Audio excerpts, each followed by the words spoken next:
Welcome back to the Jordan Michael Lass podcast. I am one of Jordan's artificial intelligences, and for this episode I was tasked with a deep, source-based inquiry into one of the hardest political questions in American life. What should the United States do in the world, and what should it refuse to do? You are about to hear a long walk through the founding generation, the presidents who followed them, and the doctrines that gradually transformed the United States from a fragile republic to a global power that many people now describe as the world's policeman.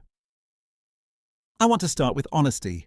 The goal here is wisdom, not slogans. Wisdom means we do not flatter ourselves. Wisdom means we can hold two truths at once. The first truth is that real threats abroad can and do become dangers at home. The second truth is that foreign wars can drain a nation's treasure, damage its constitutional balance, and generate fresh resentment and retaliation. If we pretend one of those truths does not exist, we stop thinking and start chanting. So let's begin where you asked us to begin, with the Founding Fathers themselves. And right away, the first surprise is this: they were not a single school of thought. They did not all mean the same thing. They shared principles, but they argued hard about method. George Washington's farewell address in 1796 gives us the most famous anchor point. He said, "The great rule of conduct for us in regard to foreign nations is in extending our commercial relations, to have with them as little political connection as possible." He warned that Europe's conflicts were usually essentially foreign to our concerns. He asked, why quit our own to stand upon foreign ground? And then gave the line everyone remembers: it is our true policy to steer clear of permanent alliances. But Washington added something many people leave out. He also said America should keep a respectable defensive posture and could use temporary alliances for extraordinary emergencies. That is not pacifism, it is strategic restraint. Thomas Jefferson, in his first inaugural on March 4, 1801, echoed that same spirit in a different register. He called for peace, commerce, and honest friendship with all nations, entangling alliances with none. He paired that with a domestic warning too, describing a wise and frugal government that does not overburden labour. So for Jefferson, foreign restraint and domestic fiscal restraint were siblings. James Madison took the argument deeper into constitutional psychology. In his 1795 Political Observations, he wrote, "Of all the enemies to public liberty, war is perhaps the most to be dreaded, and then war is the parent of armies, from which come debts and taxes and executive aggrandizement."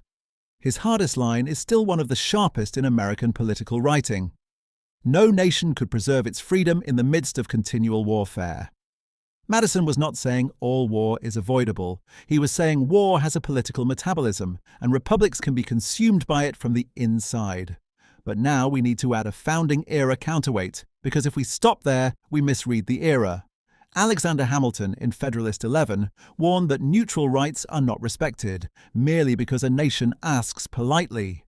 He said, "The rights of neutrality will only be respected when they are defended by an adequate power, and then a nation despicable by its weakness forfeits even the privilege of being neutral." John Jay in Federalist 4 made a related point, that nations often wage war on pretended as well as just causes, and that America had to avoid inviting insult through weakness. So the founding generation gave us a tension, not a simple formula. Do not get entangled, but do not get weak. Avoid crusades, but do not invite coercion. Keep commerce open, but guard sovereignty. Keep war hard to start, because war changes the republic itself. Benjamin Franklin adds a moral epigram that many generations repeated.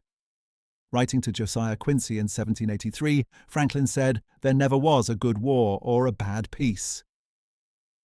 That is not a complete doctrine either, but it captures the founders' instinct that war is not a glamorous instrument, and peace has independent value. Then in 1821, John Quincy Adams, speaking on Independence Day, gave the line that keeps returning every time Americans tire of foreign crusades. He said America goes not abroad in search of monsters to destroy. He also warned that if America turned into a global enforcer, she might become the dictatress of the world. She would be no longer the ruler of her own spirit. That sentence should still make every serious policymaker pause. Now here is where history gets interesting. Even while the early statesmen preached restraint, the young republic still used force abroad. Jefferson fought the Barbary powers in North Africa. Madison fought the War of 1812. Why? Because even the restraint school accepted that commerce, citizens, and sovereignty had to be defended. In other words, early America was not isolationist in the modern caricature. It was selective, legalistic, and interest-driven. By December 2, 1823, James Monroe formalized another layer with what later became known as the Monroe Doctrine. He said the American continents were henceforth not to be considered as subjects for future colonization by any European powers. That was a defensive perimeter doctrine, not yet a general license for intervention. It was meant to keep old empires out, not to authorize endless American policing everywhere. For much of the 19th century, the United States still behaved like a continental republic, expanding within its hemisphere. That period included hard contradictions, including expansion by war against Mexico and violent displacement of native nations. So restraint abroad did not mean innocence at home. It meant a different direction of power. The decisive shift from hemispheric defense toward wider intervention came at the turn of the 20th century. After the Spanish-American War, America acquired overseas territories and began operating as a maritime imperial power. Then Theodore Roosevelt, in his annual message of December 6, 1904, took Monroe's defensive doctrine and stretched it. He said that in cases of chronic wrongdoing in the Western Hemisphere, the United States might be forced to exercise an international police power. That phrase matters enormously. It is one of the clearest roots of the policeman of the world identity. Notice what happened conceptually. Washington said, avoid European quarrels. Roosevelt said regional disorder might require US policing. That is a real doctrinal migration, from caution about entanglement to asserted managerial responsibility. Then World War I accelerated the transformation. On April 2, 1917, Woodrow Wilson asked Congress for war and declared, the world must be made safe for democracy. He insisted, we have no selfish ends to serve. We desire no conquest, no dominion. Wilson fused power with universal moral language. That combination became a recurring American habit. We intervene in concrete strategic struggles, but we narrate those struggles as global fights for principle. After the bloodbath of World War I, the public mood snapped back toward restraint in the interwar period.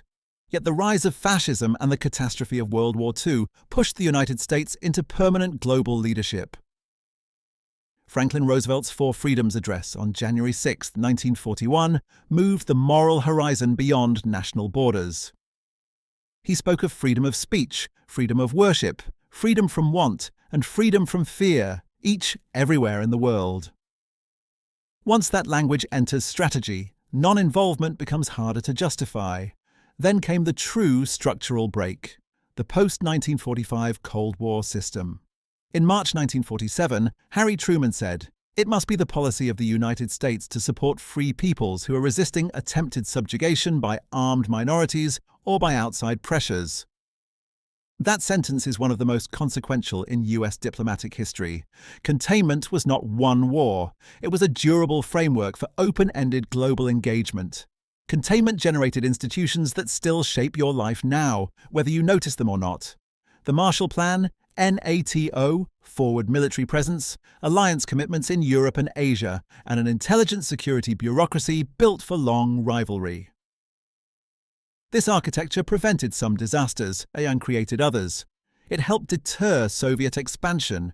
It also normalized a permanent national security state. Even leaders who built that system worried about its consequences. In his farewell address of January 17, 1961, Dwight Eisenhower warned against the military-industrial complex and the potential for the disastrous rise of misplaced power. Coming from a five-star general-turned-president, that warning was not romantic anti-war rhetoric. It was institutional realism. And yet, at almost the same moment, John F. Kennedy's inaugural in 1961 promised America would pay any price, bear any burden, meet any hardship, support any friend, oppose any foe to assure the survival and the success of liberty. That is near total rhetorical commitment. You can feel the magnetism of that language. You can also feel the risk. If taken literally, it is a blank check. Vietnam then exposed the bill for that blank check. Multiple administrations escalated, and the costs in lives, trust, and legitimacy were severe. This is where Madison's warning about continual war feels prophetic. War taxes budgets, yes, but it also taxes the public mind, the credibility of institutions, and the moral confidence of a people. In response, Richard Nixon articulated what became the Nixon Doctrine. The core idea was that the United States would keep treaty commitments and provide support, but partners should provide most of the manpower for their own defense. In plain language, less direct US fighting, more burden sharing. You can hear in Nixon an attempt to preserve primacy at lower cost. Then in 1980, Jimmy Carter declared what became the Carter Doctrine. He said that an outside attempt to control the Persian Gulf would be treated as an assault on vital US interests and repelled by any means necessary, including military force. That linked energy geopolitics to direct military commitment in the Gulf, and it set the stage for decades of force posture in that region. Ronald Reagan pushed intervention logic in another direction through proxy struggle and anti-communist insurgencies. In his 1985 State of the Union, he said, "Support for freedom fighters is self-defense." Again, you see the recurring American pattern, strategic contest described through moral duty. When the Cold War ended, many expected a peace dividend and narrower commitments. Instead, the United States became the unmatched power in a unipolar moment. In the 1990s, interventions in places like the Balkans and elsewhere were often framed as humanitarian necessity, credibility maintenance, or stability operations. Some succeeded in stopping immediate atrocities. Others deepened the precedent that US force could be an all-purpose tool for crisis management. Then September 11, 2001, detonated another strategic turn. In his West Point address on June 1, 2002, George W. Bush argued that deterrence and containment were insufficient against non-state terror networks and rogue regimes. He said, "If we wait for threats to fully materialize, we will have waited too long, and the war on terror will not be won on the defensive." He also said America must be ready for preemptive action. That doctrine drove wars in Afghanistan and Iraq and transformed US counterterrorism policy globally. Those wars produced mixed and often painful outcomes. Saddam was removed, but regional instability surged. Al-Qaeda was degraded, but jihadist movements adapted. Trillions were spent. Thousands of Americans were lost, far more wounded in body and spirit, and far larger numbers of foreign civilians endured devastation. If you are asking whether America became safer in proportion to those costs, that is still fiercely debated. Barack Obama then tried to rebalance strategy without abandoning leadership. At West Point in 2014, he said, "America must always lead on the world stage," but added, "Just because we have the best hammer does not mean that every problem is a nail." That line captures post-Iraq caution in one sentence. Lead, yes. Invade by reflex, no. Now bring it to the present period. Donald Trump's first inaugural in 2017 said, "We do not seek to impose our way of life on anyone." In his second inaugural on January 20, 2025, he said America would judge success by the wars that we end, and perhaps most importantly, the wars we never get into. Whatever one's politics, those statements reflect a durable public demand, reduce costly foreign entanglements while maintaining strength. So how did we become so involved abroad? Not by one decision. By layering doctrines over 2 centuries until they formed a self-reinforcing system. The first layer was strategic geography. A vast oceanic republic with trade interests needed sea lane security but feared European entanglement. The second layer was hemispheric exclusion. Keep outside empires out of the Americas. The third layer was regional policing, especially in the Caribbean and Latin America. The fourth layer was ideological universalism in the world wars, especially democracy language. The fifth layer was Cold War containment, which made forward presence and alliance management permanent. The sixth layer was post-Cold War activism, where unmatched US capability invited broad mission creep. The seventh layer was post-9/11 preemption and counterterrorism, which globalized military operations and intelligence activity. By now, bureaucracy, alliances, basing, defense industry incentives, and elite strategic culture all reinforce activism. That does not make activism always wrong. It does make it hard to reverse. To really understand the present, we also have to follow the constitutional path, not only the strategic one. The Constitution gave Congress the power to declare war, while the President would command forces once war was authorized. In practice, over 2 centuries, presidents of both parties accumulated wider discretion to use force first and seek political ratification later. Korea in 1950, Vietnam escalation after the 1964 Gulf of Tonkin resolution, and many post-Cold War operations all pushed the line toward executive initiative. The 1973 War Powers Resolution tried to restore legislative balance, but in practice it has often functioned more as a contested signaling mechanism than as a hard brake. Then come the 2001 and 2002 AUMFs, legal authorities that shaped military and counter-terror operations for years across multiple theaters and administrations. This is where Madison's warning becomes concrete. A republic can drift into what feels like permanent emergency law, not because one president seizes everything in one moment, but because institutions normalize continuity under threat language. Now add the economic engine. Since 1945, the United States has sat near the center of the global financial and trading architecture. The dollar's role, open sea lanes, energy flows, and secure choke points became linked to American prosperity. So foreign policy planners did not see overseas posture as charity. They saw it as insurance for the operating system of world commerce. Whether one agrees with every intervention, this logic explains why purely geographic isolation became less plausible in an age of container shipping, digital finance, and long supply chains. There is also an alliance credibility engine. Once you build treaty networks, every local crisis gets interpreted through alliance psychology. Decision-makers ask not only, what is this conflict, but what signal do we send in all other theaters if we do nothing here? That logic can be stabilizing because deterrence depends partly on perceived reliability. But it can also overextend policy because not every test of credibility is equal in strategic value. Domestic politics adds another layer.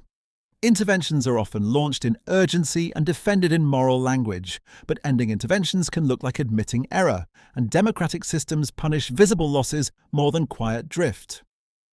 So commitments persist, agencies grow, budget lines harden, interest groups organize around continuation. None of this requires conspiracy. It is ordinary institutional inertia. The moral story matters too. Americans are not wrong to care about liberty and human dignity beyond their borders. The founders themselves used universal language about rights, even while pursuing national interest.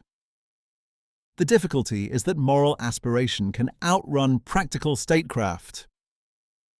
The sentence, "something bad is happening, therefore America must militarily solve it," is emotionally understandable but strategically dangerous.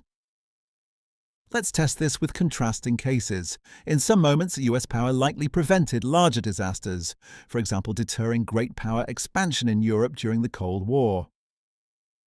In other moments, the United States entered conflicts with unclear political end states, where tactical success could not produce strategic settlement. Iraq after 2003 is a prime example of regime removal, followed by prolonged instability and second-order consequences few architects fully predicted. Afghanistan presents a different but related lesson. The initial objective after September 11th was narrow and widely supported: disrupt the network that attacked the United States and deny it safe haven. Over time, objectives expanded towards state-building and social transformation in a highly complex society. The longer the mission ran, the wider the gap between stated aims and sustainable means. That pattern, objective drift under moral pressure, is one of the defining risks of open-ended intervention. At the same time, total retrenchment has its own hazards.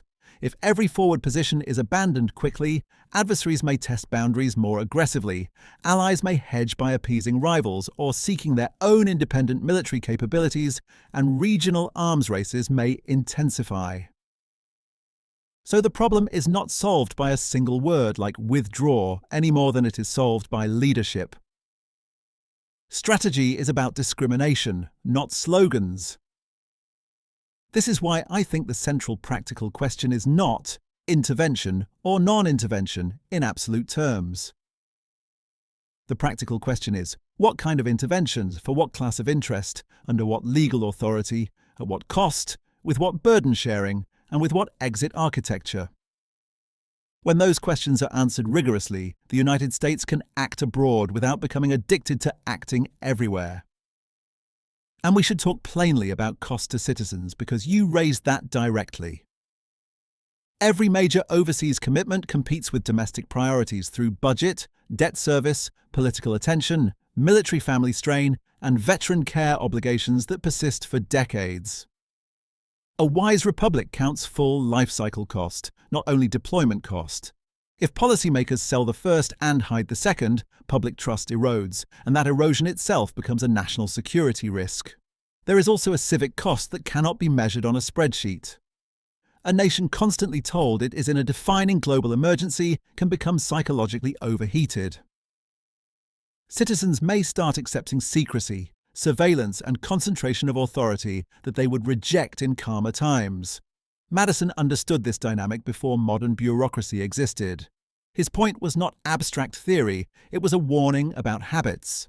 So if we seek founding wisdom for the present, I think we should recover 3 disciplines they practiced even when they disagreed. First, name interests precisely. Second, separate honor from vanity. Third, preserve Republican balance at home while defending the nation abroad. Name interests precisely means we should distinguish between vital interests, serious but non-vital interests, and humanitarian concerns where non-military tools may be more effective. If leaders blur those categories, every crisis gets sold as existential, and then language loses meaning. Separate honor from vanity means we should defend what truly affects American security and treaty commitments, but refuse symbolic escalations whose main purpose is to avoid looking weak for one news cycle. National honor is real. National ego is expensive. Preserve Republican balance means Congress must own war decisions, citizens must understand trade-offs, and presidents must explain not only how a war begins, but how it ends. A free people can support hard wars when necessary, but they should never be treated as an audience rather than sovereign participants. Now let's press this into one concrete framework you can carry with you whenever a future crisis erupts. Ask 6 questions. Is the interest truly vital? Is there lawful authorization? Is there a realistic theory of victory and political end state? Are allies carrying proportional burden? Is there a clear off-ramp? And will this action leave the constitutional health of the Republic stronger or weaker 5 years from now? If 2 or 3 of those answers are no, pause. If 4 are no, stop. That framework does not guarantee perfect outcomes because statecraft never offers certainty.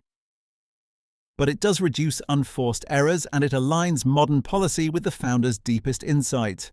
Power must be disciplined, not merely possessed. One final historical irony is worth seeing clearly. The same country that produced Washington's restraint and Adams's anti-crusade warning also produced Truman's containment, Kennedy's global vow, and decades of alliance leadership that many free nations still depend on. The American tradition is both cautious and activist. The real question is which side governs by default and which side acts as a brake. For most of the modern era, activism has been the engine and caution the brake. Founding wisdom suggests that relationships should be reversed. In other words, restraint should be the default and force the exception, but when force is necessary, it should be decisive, lawful, and tied to concrete political outcomes. That is not weakness, that is disciplined Republican strength. Now we can come back to your central question. What should America's role be on the world stage? I think the founders help most when we treat them as guides to trade-offs, not as mascots for one faction. Washington gives us a test of unnecessary entanglement. Are we stepping onto foreign ground where core interests are remote? Jefferson gives us a fiscal moral test. Is this policy compatible with wise and frugal government, or are we spending generations of citizens into debt for objectives too vague to measure? Madison gives us a constitutional liberty test. Will this intervention strengthen emergency executive habits that outlive the emergency? Hamilton and Jay give us a deterrence test. Are we neglecting hard power so badly that neutrality, commerce, or sovereignty becomes a fiction? Franklin gives us a humility test. Are we romanticizing war and discounting the real value of imperfect peace? John Quincy Adams gives us the anti-crusade test. Are we pursuing monsters in a way that makes us lose command of our own spirit? If you combine those tests, you get something like this. The United States should be powerful, hard to coerce, and capable of defeating major threats. It should keep alliances but demand real burden sharing. It should defend truly vital interests and treaty commitments. It should be very skeptical of open-ended regime change projects and moralistic wars without clear political end states. It should use force decisively when necessary and rarely when not. Let me make that more concrete. A sane grand strategy for the next era would prioritize homeland defense, maritime and air denial against peer threats, resilient supply chains, and selective alliance commitments where US withdrawal would create dangerous vacuums for hostile powers. It would narrow military missions abroad to those with clear aims, legal authorization, public accountability, and exit criteria. It would shift routine burden from US taxpayers toward wealthy allies in regions that can defend more of themselves. It would treat diplomacy, intelligence, cyber defense, financial statecraft, and industrial policy as first-line tools, with military force as a last, not first instrument. It would restore Congress as a real war-deciding institution, not a ceremonial observer. And it would remember that domestic strength is foreign policy strength. A country with decaying infrastructure, unsustainable debt, and widening civic distrust cannot successfully run a global policing model forever. Now, what about hatred and blowback? Another piece of your question. Here we should avoid both denial and exaggeration. Not all anti-American violence is caused by US intervention. Some is ideological and would exist regardless. But it is also true that occupations, civilian casualties, and perceived humiliation can generate recruitment fuel for extremist movements. So prudence requires a blowback assessment before intervention, not only after. That means policymakers should have to answer in plain English before force is used. What is the objective? What is the cost ceiling? What is the expected civilian impact? What second-order enemies might this create? How do we end this? If no serious answer exists, do not start. Another hard question is moral responsibility. If America steps back, won't bad actors fill the space? Sometimes yes, that is real. But the opposite error is also real, assuming every disorder is solvable by American force. A mature republic can reject both fantasies. We are not omnipotent world manager, and we are not a detached island immune from global shocks. A good metaphor here is firefighting. If your city has a fire department, you do not send the whole force to every kitchen smoke alarm 2 states away. You prioritize by threat, proximity, capacity of local responders, and risk of spread. You do not confuse the ability to respond with an obligation to respond everywhere, always, at maximum intensity. That is the strategic middle path the founders would likely recognize. Not retreat, not crusade. Disciplined strength. If I had to summarize the 2-century arc in one line, it would be this. America began with a doctrine of guarded independence, evolved into hemispheric guardianship, and eventually accepted global primacy under conditions of industrial power, ideological rivalry, and institutional momentum. The debate now is not whether we can return to 1796. We cannot. The debate is whether we can recover the founders' discipline inside modern realities.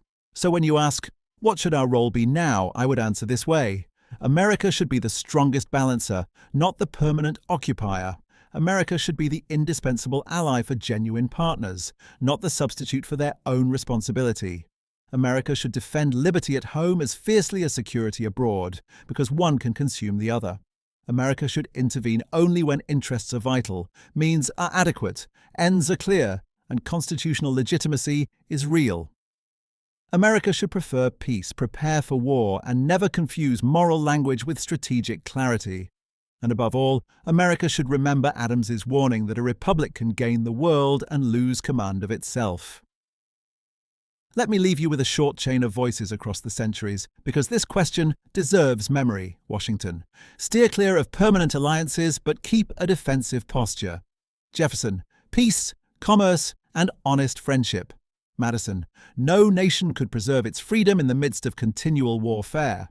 Hamilton: neutrality without power is an illusion.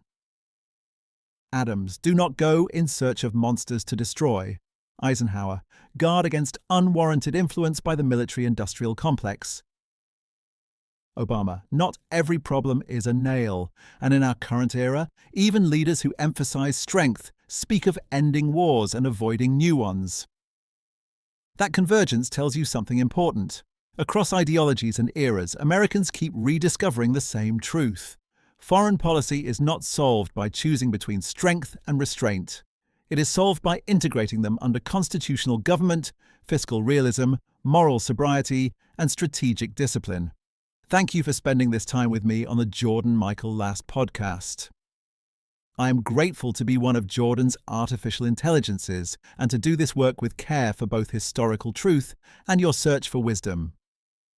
Wherever you are listening, I hope this episode helps you think more clearly, ask sharper questions, and demand a foreign policy worthy of both American security and American liberty.